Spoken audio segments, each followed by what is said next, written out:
পুরো বাংলাদেশে যদি আপনি কুরবানির হিসাব করেন বা আমরা যে ফ্যাটেনিং করি সেটা হিসাব করেন 5% সর্বোচ্চ 95%-এর সাথে কি 5% কোনোদিন পারবে? একটা হিসাব খালি এটা করবেন। সবাই এসে আমাদেরকে ফ্রন্ট লাইনে পায়, খামারিরা এটা করতেছে, সামনে যাকে পায় তাকে কথা বলে, বাট ফিড নিয়ে তো কেউ কথা বলে না। যেই ফিড হচ্ছে আপনার কয়েকদিন আগে সয়া মিল, গত 2 মাসের মধ্যে সয়া মিল হচ্ছে অলমোস্ট 1.5 গুণ হয়ে গেছে, ওটা নিয়ে কেউ কথা বলে না। ভুসির দাম বেড়ে যাচ্ছে, প্রত্যেকটা জিনিসের দাম বাড়ছে। আমরা ফিডিং কস্ট করে ন্যাচারালি এটাকে গ্রোন আপ করে আমরা ভাই কোনোভাবে এটাকে কোপ আপ করতে পারি না এই মার্কেটের সাথে। আবার আমরা মার্কেটে এসে কিনতেও পারি না। আজকে দেখেন আসছি, আমরা 2 ভাই এসে 2টা গরু মাত্র কিনলাম। 350 টাকা লাইভ ওয়েট যখন গরু সেল করছি তখন একটা গরুতে 20,000 টাকা আলহামদুলিল্লাহ রাখতে পারছি, সত্যি কথা। এখন সেটা সম্ভব, কষ্টকর। এখন প্রফিট 350 টাকা লাইভ ওয়েট, তখন হাই রেট। এটা কত 2018 সাল 2019 সাল 350 টাকা লাইভ ওয়েটে শুরু করছে, সেটা এখন পারি না। আমাদের তো খারাপ লাগে। আমি যদি একটা ক্লায়েন্ট যার টার্গেট 2.5 লাখ তাকে যদি আমি আরো কমে দিতে পারি, তাহলে আরেকটা গরু নিবে, তাহলে আমার কোয়ান্টিটি বেশি না। এই প্রথম হরজতপুর হাটে আমরা মোটামুটি রেগুলারই ভিডিও চিত্র তৈরি করি, কিন্তু কখনোই এই রিফাত ভাইকে কিন্তু আমরা হাটে পাই নাই। আজকে হঠাৎ করে চোখে পড়লো যে ভাই ঘুরতেছে, যদিও মাস্ক পরা ছিল, কিন্তু আমরা কিন্তু ভালোর জন্য ভাই। আসসালামু আলাইকুম। ভাই ওয়ালাইকুম সালাম, কেমন আছেন ভাই? আছি আলহামদুলিল্লাহ। ভালো আছেন? আছি। হাটে দেখে তো অবাক লাগলো যে ভাই এই আসলে হাটে বাজারের আমরা তো আসলে হাট থেকেই গরু পারচেজ করি আর গৃহস্থ থেকে, হয়তো ঢাকা বাইরের থেকে আমরা কালেক্ট করি না, ওইটাই আর কি, যে হাট থেকে দেখে অবাক না, আসলে হরজতপুর হাটে দেখে অবাক হয়েছি, কারণ হরজতপুর হাটে আমি কখনোই দেখি নাই। না, আমরা তো আর গরু মানে আমাদের প্রোডাকশনের গরু সব সেল করি না, 250-300 গরু সেল করি, সব হাট বাজার থেকে কিনে, গৃহস্থ বাসা থেকে কিনে। তো আমরা ওই সাইডের থেকে একটু দেখতে পাচ্ছি আসলে অ্যানালাইসিস করে যে ওইদিকেও দাম বেশি, তো ওইখানেও যেহেতু দাম বেশি, তো আসলে দেখতে আসলাম যে গত 2 সপ্তাহ আগে আমার ঢাকা বেড়ে যাওয়া হয়েছে, তারপরে আর যাওয়া হয়নি। 2 সপ্তাহ পর যে আসলে বাজারের অবস্থাটা কি, এইটা জাস্ট দেখতে আমরা আসলাম। আচ্ছা, দেখে তো এখন মনে হচ্ছে যে না, আসলে গরুর দাম কিছুটা বেড়েছে, মানে 2-3 সপ্তাহ আগের থেকে, 1 মাস আগের থেকে। ঢাকার বাইরে যদি বেশি থাকে ভাই দাম, তাহলে অটোমেটিক এখানে বাড়বে, সেটাই আসলে আমরা স্বাভাবিক। ইয়া করতে আসছি। তো আমরাও দেখতে আসলাম যে কিন্তু আর 2-1টা যদি ভালো গরু হয় তাহলে এটা নিয়ে আর আচ্ছা, এমনি নেওয়া হয়েছে আজকে 2টা ছোট গরু নেওয়া হয়েছে। 2টা ছোট গরু? জি। আচ্ছা, বড় গরু কি? বড় গরু দেখতেছি তো, আসছি অল্প কিছুক্ষণ। হলো না, মানে হয়নি এখনো? এখনো মিলে নাই। আচ্ছা, ওই যে ভাই বলতেছে এখনো হয় নাই, তবে হবে আর কি। যাই হোক, তো আসলে কি মনে হয় যে কেন এই মুহূর্তে দামটা বাড়লো? অনেকেই বলতেছে যে আমাদের, যেমন আপনাদের কথা বলে অনেকে, যে খামারি ভাইরা তো এখন গরু কালেক্ট করতেছে, এই কারণে দাম বাড়ছে। আসলে কি বিষয়টা তাই? সেটা আসলে বিষয় না, বিষয় হচ্ছে সব, এইটা তো রব বললেই চলে। এগুলো হচ্ছে গরুর ব্যবসাটা হচ্ছে ডিমান্ড অ্যান্ড সাপ্লাইয়ের উপরে। এই বিজনেসটাই যদি আপনি বলেন তাহলে ডিমান্ড অ্যান্ড সাপ্লাইয়ের উপরে। এখন ডিমান্ড বেশি, সাপ্লাই কম। আর যারা আমাদের গৃহস্থ বলেন, তারাও গরু কিনতেছে ঈদের উদ্দেশ্যে, 4 মাস 5 মাস আছে, তারাও গরু কিনতেছে, আমরা খামারিরাও কিনতেছি, কসাইরাও কিনতেছে, সবাই একসাথে গরু কেনাতে এখন দেখা যাচ্ছে যে সাপ্লাইটা ওই পরিমাণ ডিমান্ড অনুযায়ী নেই। তো ইনশাল্লাহ আশা করি যে এটা সমান হয়ে যাবে। এর মধ্যে আমাদেরকে কালেক্ট করে নিতে হবে আসলে ভালো গরু। আর আমরা তো 4-5 মাস আগে কালেক্ট না করলে মন মতো আসলে গরু তৈরি করতে যায় না, আমরা যারা ফ্যাটেনিং করি। তো এই জন্য আমরাও হয়তো মাঠে আসছি। কি অবস্থা, কেমন দেখছেন ভাই হাটের অবস্থা? হাটের অবস্থা তো ভাই আলহামদুলিল্লাহ চলছে, তো একটু বাজারটা হাই, বিভিন্ন কারণেই হাই হতে পারে। যেমন হচ্ছে যারা হচ্ছে স্লটার করতেছে, বিশেষ করে এখন যে সবে মেরাজ গেল গত 1 দিন আগে, সামনে হচ্ছে সবে বরাত, তারপর হচ্ছে রোজা। টোটাল রোজার সময় তো স্বাভাবিকভাবেই সবাই চায় একটু ভালো কিছু খাওয়ার জন্য, আর আমাদের প্রোটিনের জন্য আসলে গরুর গোশতটাই মানুষ পছন্দ করে বেশি। তো এই একটা টাইম একটু রাফ যাবে, একটু বেশি যাবে, এটা এক্সপেক্টেড, সবসময় থাকে এরকম। বাট আশা করি ইনশাল্লাহ মার্কেট আবার স্টেবল হয়ে যাবে কিছুদিন পরে। সেই ক্ষেত্রে আসলে যে একচেটিয়াভাবে সবাই যে একটা কথা বলে যে আসলে খামারিরা গরু কালেক্ট করতেছে এই জন্যই দাম বাড়তেছে, আসলে বিষয়টা আসলে মনে হয় এটা না। কয়টা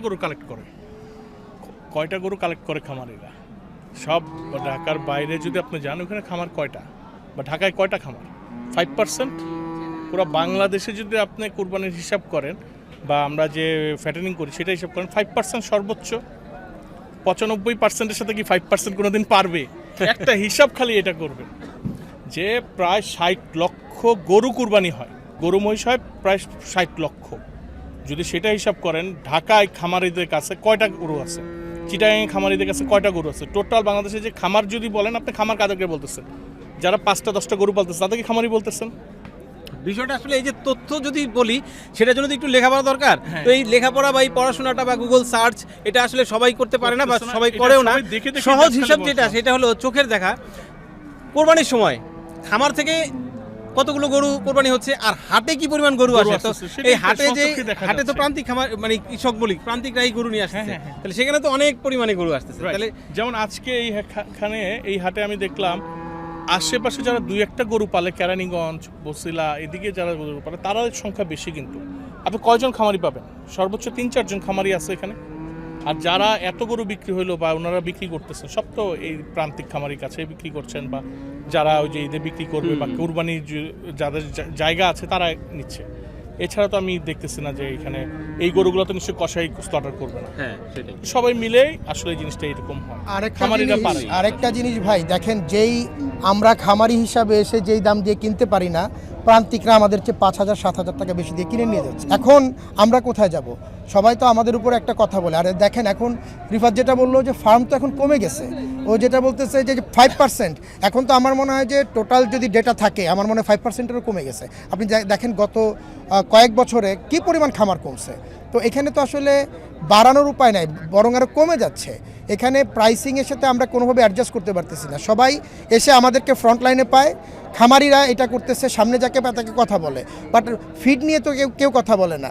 যেই ফিড হচ্ছে আপনার কয়েকদিন আগে সয়া মিল, গত 2 মাসের মধ্যে সয়া মিল হচ্ছে অলমোস্ট 1.5 গুণ হয়ে গেছে, ওটা নিয়ে কেউ কথা বলে না। ভুসির দাম বেড়ে যাচ্ছে, প্রত্যেকটা জিনিসের দাম বাড়ছে। আমরা ফিডিং কস্ট করে ন্যাচারালি এটাকে গ্রোন আপ করে আমরা ভাই কোনোভাবে এটাকে কোপ আপ করতে পারি না এই মার্কেটের সাথে। আবার আমরা মার্কেটে এসে কিনতেও পারি না। আজকে দেখেন আসছি আমরা 2 ভাই এসে 2টা গরু মাত্র কিনলাম, অথচ দাম করছি যেগুলো আমাদের চেয়ে সবাই আমাদের চেয়ে ওভার প্রাইস দিয়ে কিন্তু কিনে নিয়ে গেছে। তাহলে ওরা কি আর বেশি দামে বিক্রি করবে না? আমার চেয়ে বেশি দামে বিক্রি করবে না? আমরা তো চাই আসলে লং টার্ম একটা প্রসেসে যেতে। যখন লং টার্ম প্রসেসে আমি চাই যে আমার যে সম্মানিত ভোক্তা সেও স্যাটিসফাই থাকুক, আমিও তার কাছে সারা বছর পর একটা গরু সেল করে বা 2টা গরু সেল করে আমিও স্যাটিসফাই থাকি। সেটা করার জন্য আমরা যে কষ্ট করি, আমার মনে হয় তাহলে আমার 300টা ভোক্তা তাদেরকে সাথে করে নিয়ে আমার চলতে হবে, যে আসেন দেখেন যে কি কষ্ট বা কীভাবে করি। সেটাই আসলে। আর অনেকে ঢাকা বা চিটাগাংয়ে খামারিদের দোষারোপ যদি করে, আসলে সেটা না। ঢাকায় এখন খামারিদের চেয়ে ঢাকার বাইরে যে খামারগুলো হচ্ছে সেগুলো অনেক বড় এবং অনেক বেশি। আপনি যদি একবার যান যে ওখানে যে খামারগুলো আছে সেটা যদি ভিজিট করেন দেখবেন আমাদের থেকে অনেক বড় বড় খামার। না অবশ্যই ডেফিনেটলি এটা আমরাও দেখেছি, আমরা চুয়াডাঙ্গায় গিয়েছি, দর্শনায় গিয়েছি, সেখানে দেখছি অনেক বড় বড় খামার, অনেক বড় বড় খামার। যেটা আমাদের হয়তো ঢাকায় এরকম খামার সর্বোচ্চ হাতে গোনা আপনি 5-6টা পাবেন, আর ওখানে অভাব নেই। তো এই জন্যই ওই আপনার সর্বসাকুল্যে আমরা 5% হয়তো সাপ্লাই করতে পারি। ঠিক আছে, আসলে অনেক গুরু গম্ভীর কথাবার্তা আমরা বললাম, যদিও আসলে আমাদের সবারই একটাই চাওয়া, সেটা হচ্ছে যে আমরা সবকিছু আসলে 350 টাকা লাইভ ওয়েট যখন গরু সেল করছি তখন একটা গরুতে 20,000 টাকা আলহামদুলিল্লাহ রাখতে পারছি, সত্যি কথা। এখন সেটা সম্ভব, কষ্টকর, কষ্ট হয়ে যায়। এখন প্রফিট 350 টাকা লাইভ ওয়েট তখন হাই রেট। এটা কত 2018 সাল 2019 সাল 350 টাকা লাইভ ওয়েটে শুরু করছে, সেটা এখন পারি না। আমাদেরও তো খারাপ লাগে। আমি যদি একটা ক্লায়েন্ট যার টার্গেট 2.5 লাখ তাকে যদি আমি আরো কমে দিতে পারি, ঠিক আরেকটা গরু নিবে, তাহলে আমার কোয়ান্টিটি বেশি না, আমি তো পারতেছি। সেটাই, যদিও আমাদের এই ধরনের আলাপ আলোচনা আসলে একটা সময় নিরিবিলি বসে আমরা অবশ্যই করব ইনশাআল্লাহ, যদি সময় সুযোগ হয়। একটা ব্যাপার দেখা যায় যেটা হচ্ছে আমাদের ফোকাস থাকে ঢাকা। দেখা গেল প্রান্তিক লেভেল হোক বা বাইরের বড় বড় খামার হোক, সব কিন্তু ঢাকামুখী হয়। আবার ঢাকাতেই এসে সবাই হচ্ছে কনসেন্ট্রেট করে। সমস্যা হচ্ছে ঢাকাতে একটা জিনিস আমরা যদি একটা বেশি বেচি এটা নিয়ে হিট হয়ে যায়, আমাদের চেয়ে অনেক বেশি দামে ঢাকার বাইরে বিক্রি হচ্ছে, সেটা নিয়ে কিন্তু কেউ কথা বলার সুযোগই নেই, কারণ তারা জানে না। মানে আমাদেরকে ভাই দেখে দেখলে হচ্ছে মনে হয় যে এখানে দামে বিক্রি, যদিও আমি ভাই সবসময় কম দামে বিক্রি করার মানুষ জানেন, আমি চেষ্টা করি সবচেয়ে কম দামে বিক্রি করার জন্য, কিন্তু ফোকাসটা ঢাকায় হতে আরেক সমস্যায় আমরা আছি। এই হচ্ছে আরেকটা বিষয়। অনেক কথা অনেক কথা বললাম, ঠিক আছে, আপনারাও ঘুরবেন, আমরাও আছি হাটে। ঠিক আছে ভাই, Thank অনেক you. ভালো লাগলো, অনেক ভাই, সময় thank you, দিলেন। thank you so much. Thank you. জি, আসসালামু আলাইকুম। তো দর্শক, আসি আমরা এই হাটে কেমন বেচাকিনি হচ্ছে সেটা দেখার জন্য। তার ফাঁকে কিন্তু আসলে বেশ অনেক কথাবার্তা বললাম, যদিও অনেকের ভালো লাগলো, হয়তো অনেকের ভালো লাগবে নাও লাগতে পারে। তবে আসলে আমাদের মূল উদ্দেশ্য ছিল সেটা হচ্ছে যে তথ্যগুলো জানানো আপনাদের, এটাই, আর কিছু না। থাকেন আমাদের সাথে।